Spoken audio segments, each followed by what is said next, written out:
Salut tout le monde, dans cette vidéo, je veux discuter avec vous de manière très ouverte, très transparente, sur le sujet du sexe.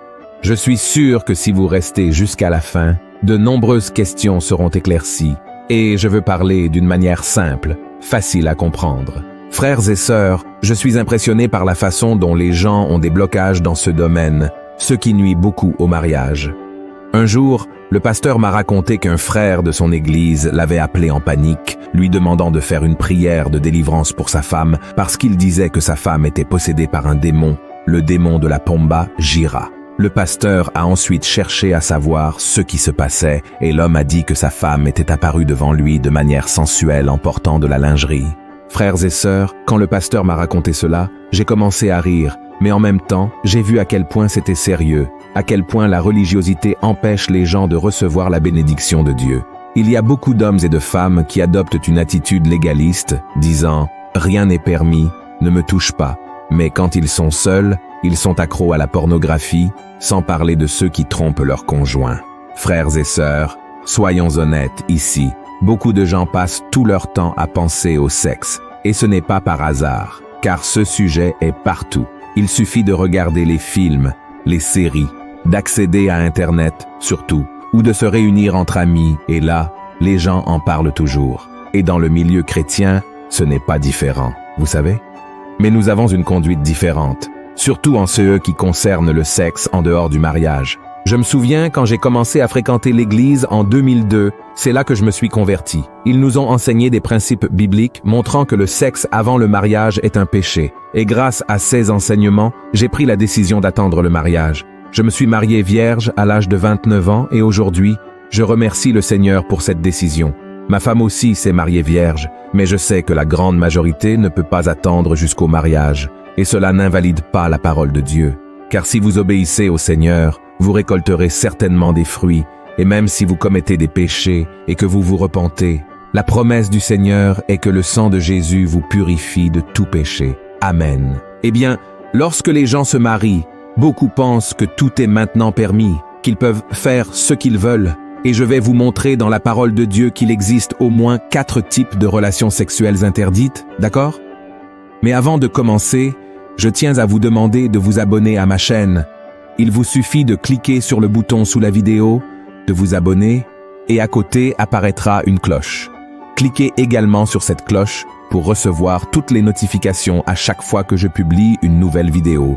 Frères et sœurs, avant tout, je tiens à préciser quelque chose de très clair. Ressentir du plaisir et atteindre l'orgasme avec votre conjoint n'est pas un péché, d'accord? Je dis cela parce que beaucoup d'églises considèrent ce sujet comme un tabou et le prêchent d'une manière qui donne l'impression que la personne fait quelque chose de mal. Et ainsi, le couple se sent impur, même en étant sous la bénédiction de Dieu. L'une des principales raisons de cela est que les gens se demandent ce que Jésus ferait à leur place. Comme Jésus ne s'est pas marié et n'a bien sûr pas eu de relations sexuelles, les gens pensent que le sexe est quelque chose de charnel et impur. Ils pensent que si Jésus ne s'est pas impliqué dans ce domaine, c'est parce que c'est un péché ou que ce n'est pas quelque chose d'important. Mais frères et sœurs, laissez-moi vous dire quelque chose. Nous ne devons pas toujours baser notre vie sur ce que Jésus ferait, car Jésus ne ferait pas beaucoup de choses. Par exemple, Jésus n'a pas eu de relations sexuelles, non pas parce que c'était négatif et que cela l'aurait éloigné du Père, mais parce qu'il voyait le sexe comme le fruit d'un mariage. Et il ne s'est pas marié, car sa seule mission était de mourir sur la croix pour les pécheurs. C'est pourquoi nous devons vivre notre vie en nous basant sur ce que Jésus a fait et enseigné. Amen. Jésus n'était pas un pécheur comme nous le sommes. Il n'a pas été sauvé par la foi comme nous l'avons été. Il n'est pas séparé de Dieu comme nous l'étions à cause du péché. En d'autres termes, Jésus est dans une autre catégorie. Nous devons donc nous concentrer sur ce que Jésus a enseigné. Que nous enseigne sa parole sur la sexualité dans le mariage? Dans le premier livre de la Bible, le livre de la Genèse, nous voyons que Dieu a créé l'homme et la femme comme des êtres sexuels, et cela n'est pas un péché. C'est lui qui a créé notre corps avec des organes génitaux pour avoir des relations sexuelles et se reproduire. Lorsque la relation se produit entre l'homme et une femme, ils se complètent et deviennent une seule chair. Dans le livre de 1 Corinthiens, chapitre 7, l'apôtre Paul parle abondamment du mariage et de la sexualité. Par exemple, Paul dit que l'homme marié ne doit pas se consacrer uniquement à l'œuvre de Dieu, mais il doit aussi prendre soin des affaires du monde pour plaire à sa femme. Il conseille également au mari et à la femme de ne pas rester longtemps sans relation sexuelle, sauf s'ils jeûnent. Mais cette pause dans les relations sexuelles ne doit pas durer longtemps, vous savez, parce que Satan pourrait en profiter pour tenter le couple et les faire tomber en tentation. Frères et sœurs, nous devons comprendre que le manque d'intimité sexuelle peut effectivement entraîner l'abstinence, c'est-à-dire que le corps commence à ressentir le manque, et lorsque cela se produit, la personne devient plus vulnérable à agir selon ses instincts charnels. Je ne dis pas qu'elle doit agir selon ses instincts, mais c'est quelque chose qui peut se produire, et le diable en est bien conscient. Cela explique pourquoi de nombreuses personnes prennent des décisions erronées, en agissant par impulsivité, pour ensuite en ressentir un profond repentir. Avant d'aborder les 4 types de relations sexuelles interdites dans le mariage, je voudrais réfléchir avec vous sur l'adultère. Je crois que nous avons tous entendu l'expression « qui aime ne trahit pas », n'est-ce pas? Cette expression est très romantique, mais lorsque l'on fait face à la routine et aux problèmes d'une relation, on réalise que dans la vie réelle, tout est bien différent. Je mentionne cela, frères et sœurs, car malheureusement, le nombre de cas d'adultère a augmenté de manière alarmante, y compris au sein des églises, provoquant beaucoup de souffrance et de destruction pour les familles. C'est pourquoi je souhaite réfléchir avec vous sur le péché de la trahison. Tout d'abord, nous devons comprendre que l'être humain, aussi bien intentionné soit-il, est pécheur et rempli de défauts. C'est pourquoi Jésus nous a avertis dans Matthieu, chapitre 26. Voyez ce qu'il a dit. Veillez et priez, afin que vous ne tombiez pas dans la tentation. L'esprit est bien disposé, mais la chair est faible. Frères et sœurs, nous sommes tous constamment séduits par les propositions de ce monde, et nous devons être vigilants en permanence pour ne pas céder aux tentations. C'est pourquoi même l'amour entre un homme et une femme n'est pas en mesure d'empêcher une trahison de se produire. Il existe une grande illusion qui trompe de nombreux maris et épouses. Ils pensent que celui qui aime son conjoint ne ressentira jamais d'attirance pour une autre personne. Mais comme je viens de le dire, l'être humain est imparfait et la parole même de Dieu affirme que notre chair est faible. C'est pourquoi, frères et sœurs, nous devons être vigilants, car la vérité est que ce que les yeux convoitent, l'imagination va loin. Et si la personne ne coupe pas ses pensées, elle peut un jour succomber à la tentation. Voyez ce qui est écrit dans Jacques, chapitre 1. Mais chacun est tenté quand il est attiré et amorcé par sa propre convoitise. Puis la convoitise, lorsqu'elle a conçu, enfante le péché. Et le péché, étant consommé, produit la mort. Regardez cela, frères. Tant que nous sommes dans ce corps charnel, nous pouvons ressentir de l'attirance pour quelqu'un du sexe opposé. Nous pouvons être enchantés par un sourire, un corps beau, une voix, un regard, une personnalité. Et si cela ne suffit pas à notre faiblesse charnelle, nous sommes la cible d'un bombardement des médias et de la culture qui promeut l'infidélité, le sexe hors mariage, la femme comme objet sexuel, cette image de l'homme séducteur, dragueur, et ainsi de suite. Et puis, vous ajoutez à tout cela un peu de pornographie, de la négligence dans le mariage, et là, nous commençons à comprendre pourquoi tant de personnes trompent même en aimant l'autre. Et je veux lire pour vous un autre verset qui se trouve dans 1 Pierre, chapitre 5. Regardez ce qu'il a dit. « Soyez sobres, veillez. Votre adversaire, le diable, rôde comme un lion rugissant, cherchant qui il dévorera. Regardez ceci, frères et sœurs. Satan est toujours en alerte, prêt à attraper ceux qui ne cherchent pas Dieu et qui ne veulent que les plaisirs que le monde offre. Et je vous ai parlé de toutes ces choses parce que nous devons laisser de côté tout type d'illusion pour faire face à la réalité, faire face à la vérité. Amen. C'est pourquoi, que vous soyez mari ou que vous soyez femme, sachez que vous êtes un être humain et donc vous avez une inclination à faire ce qui est mal. Votre chair désire faire ce qui est interdit. Et si vous ne fermez pas les portes au péché, vous pouvez en effet succomber à cette tentation et trahir votre conjoint. Mais cela signifie-t-il que tout le monde est condamné à trahir? En aucun cas, frères. C'est là que nous devons apprendre une leçon très importante. Celui qui aime Dieu et son conjoint fuit l'apparence du mal et ne se fie pas à sa propre force. C'est pourquoi, mon frère, si vous êtes tenté, Faites très attention et ne pensez jamais que vous êtes assez fort. La Bible dit que celui qui est debout doit veiller pour ne pas tomber, et le conseil que je vous donne est de ne pas chercher à affronter la tentation. Fuyez-la, d'accord? Et cherchez également à parler davantage avec votre partenaire. Essayez de résoudre les problèmes au lieu de les fuir, et surtout, ayez la crainte de Dieu. Je sais que beaucoup de gens pensent que craindre Dieu signifie avoir peur de lui, mais ce n'est pas du tout le cas. Avoir la crainte dans votre cœur, c'est avoir révérence et respect envers le Seigneur. C'est comprendre que Dieu n'approuve pas le péché et qu'il discipline les enfants qui le désobéissent. C'est pourquoi, si vous suivez ces conseils que je vous ai donnés, la trahison ne fera jamais partie de votre vie, d'accord?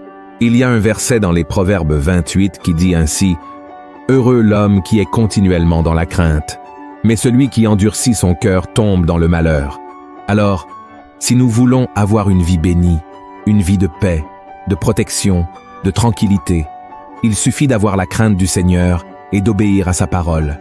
Et maintenant, je vais vous parler des 4 types de relations sexuelles interdits par la Bible. Et le premier d'entre eux est l'échange de couple. Je sais que cela peut sembler étrange d'en parler, mais cette pratique est plus courante que l'on ne l'imagine, frères et sœurs. Et voici comment cela fonctionne. Les couples se réunissent en un lieu et ont des relations sexuelles avec le conjoint de l'autre. Pouvez-vous imaginer cela? Ceux qui pratiquent ce genre de choses affirment que cet acte est bénéfique pour la relation car il accroît la confiance et la liberté entre les conjoints. Cependant, cela n'est rien d'autre que de l'adultère, et nous savons que c'est l'un des péchés qui cause le plus de destruction et qui déplaise le plus à Dieu. En Lévitique, chapitre 18, il est écrit ainsi « Tu n'auras point commerce avec la femme de ton prochain pour te souiller avec elle. » De même, frères et sœurs, ce péché cause des blessures profondes dans l'âme et finit par détruire la confiance et le respect dans le mariage. Alors fuyez ce péché, d'accord? Le deuxième acte sexuel interdit par la Bible, c'est le ménage à 3. Le ménage à 3 n'est rien d'autre que lorsque 2 partenaires s'engagent dans une relation sexuelle avec une troisième personne, avec le consentement des 2. Certaines personnes essaient de défendre leur désir de faire un ménage à 3 en disant que Jacob était marié à 2 sœurs, Léa et Rachel, mais à aucun moment la Bible ne dit qu'il dormait avec les 2 femmes en même temps. Nous voyons que la polygamie, le fait qu'une personne se marie avec plusieurs femmes, était permise à l'époque de la nation d'Israël, mais ce n'était jamais la volonté parfaite de Dieu. Dieu n'a jamais approuvé la polygamie, et nous voyons dans le Nouveau Testament que l'homme doit être le mari d'une seule femme, et Jésus lui-même en a parlé. Voyez ce qu'il a dit en Matthieu, chapitre 19. N'avez-vous pas lu que le Créateur, au commencement, fit l'homme et la femme et qu'il dit « C'est pourquoi l'homme quittera son père et sa mère et s'attachera à sa femme, et les 2 deviendront une seule chair. Ainsi ils ne sont plus 2, mais ils sont une seule chair. Que l'homme donc ne sépare pas ce que Dieu a joint. » Vous voyez, frères et sœurs, Jésus a parlé d'un homme et d'une femme dans le mariage. C'est la volonté de Dieu, c'est-à-dire qu'il n'y a pas de place pour une autre personne dans un mariage hétérosexuel, d'accord? Le troisième type de relation sexuelle que Dieu interdit dans sa parole est l'abus. Nous avons grandi avec l'idée qu'un abus se produit uniquement lorsqu'un criminel utilise sa force physique pour avoir des relations avec une autre personne sans son consentement. Mais ce n'est pas vrai. Il existe également l'abus au sein du mariage, lorsque l'un des conjoints oblige l'autre à avoir des relations sexuelles sans son consentement. Et celui qui commet ce genre de péché utilise de manière erronée le passage de 1 Corinthiens, chapitre 7, pour justifier son erreur. Voyez ce qui est écrit. La femme n'a pas autorité sur son propre corps, mais c'est le mari. Et pareillement, le mari n'a pas autorité sur son propre corps, mais c'est la femme. Et alors, frères et sœurs, que se passe-t-il? Ils sortent ce verset de son contexte, et beaucoup d'hommes croient que le corps de leur femme leur appartient exclusivement. Et ainsi ils pensent pouvoir exiger du sexe et avoir tout le droit de les forcer à faire quelque chose qu'elles ne veulent pas.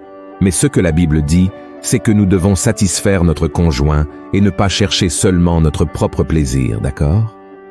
Et le quatrième type de relation sexuelle que Dieu interdit est la pornographie. Bien que ce ne soit pas un acte sexuel en soi, ces autres types de relations sexuelles interdites sont généralement stimulés par la pornographie. Et beaucoup de couples chrétiens disent qu'ils regardent des films pornographiques avant et pendant les rapports sexuels pour pimenter leur relation. Mais malgré le fait que les 2 aiment cela, La pornographie peut être très dangereuse, car lorsque la personne regarde un film ou tout autre type de matériel pornographique, elle peut ouvrir des failles pour que l'ennemi détruise la relation. Et la Bible dit que nous devons maintenir la pureté dans le mariage. Voici ce que dit la Bible. Que le mariage soit honoré de tous, et le lit conjugal exempt de souillure, car Dieu jugera les impudiques et les adultères. Et vous pourriez vous demander, mais pasteur, en ce qui concerne le sexe oral et l'utilisation de jouets sexuels, eh bien, frères et sœurs, même si la Bible ne donne pas une réponse définitive, vous devez analyser si vous deux êtes d'accord, car si vous ne vous sentez pas à l'aise de faire quelque chose, alors il est préférable de ne pas le faire. L'essentiel est d'honorer Dieu et de respecter votre conjoint. Ensuite, vous devez analyser si cela vous fera du bien, si cela vous rapprochera l'un de l'autre, ou vous éloignera l'un de l'autre, d'accord? Bien sûr, la Bible ne va pas parler de tous les sujets, sinon tout ne tiendrait pas dans un livre. Et lorsque quelque chose n'est pas clairement interdit par Dieu, vous pouvez juger de ce qui est permis. Voyez ce que dit la Bible dans 1 Jean, chapitre 3. Bien-aimés, si notre cœur ne nous condamne pas, nous avons de l'assurance devant Dieu. Quoi que ce soit que nous demandions, nous le recevons de lui, parce que nous gardons ses commandements et que nous faisons ce qui lui est agréable. D'accord, mais en ce qui concerne le sexe anal, par exemple, frères et sœurs, c'est quelque chose pour lequel notre corps n'a pas été fait, et même les médecins mettent en garde contre les nombreuses complications possibles, les maladies que cela peut causer, d'accord? Donc, comme vous l'avez entendu dans ce message, le sexe dans le mariage n'est en aucun cas un péché, ce n'est pas sale, ce n'est pas mal de ressentir beaucoup de plaisir, et le sexe n'est pas seulement destiné à la reproduction, ok? Il a été créé par Dieu pour nous donner du plaisir. Et si vous voulez être vraiment béni, restez loin de toute forme de promiscuité, de choses qui déplaisent vraiment à Dieu. Choisissez de vivre une relation avec respect, avec amour. Les deux doivent être d'accord sur tout, et vous serez certainement très heureux, de plus en plus proches, intimes les uns avec les autres, et cela sera une bénédiction pour vous tous. Amen. Si vous avez aimé ce message, je vous demande maintenant de le partager sur WhatsApp, de l'envoyer à vos amis, frères dans la foi. Partageons la parole de Dieu, car elle apporte la lumière, elle apporte la paix à nos cœurs. Gloire à Dieu. Je vous attends donc dans la prochaine vidéo. Que Dieu vous bénisse. Salut tout le monde.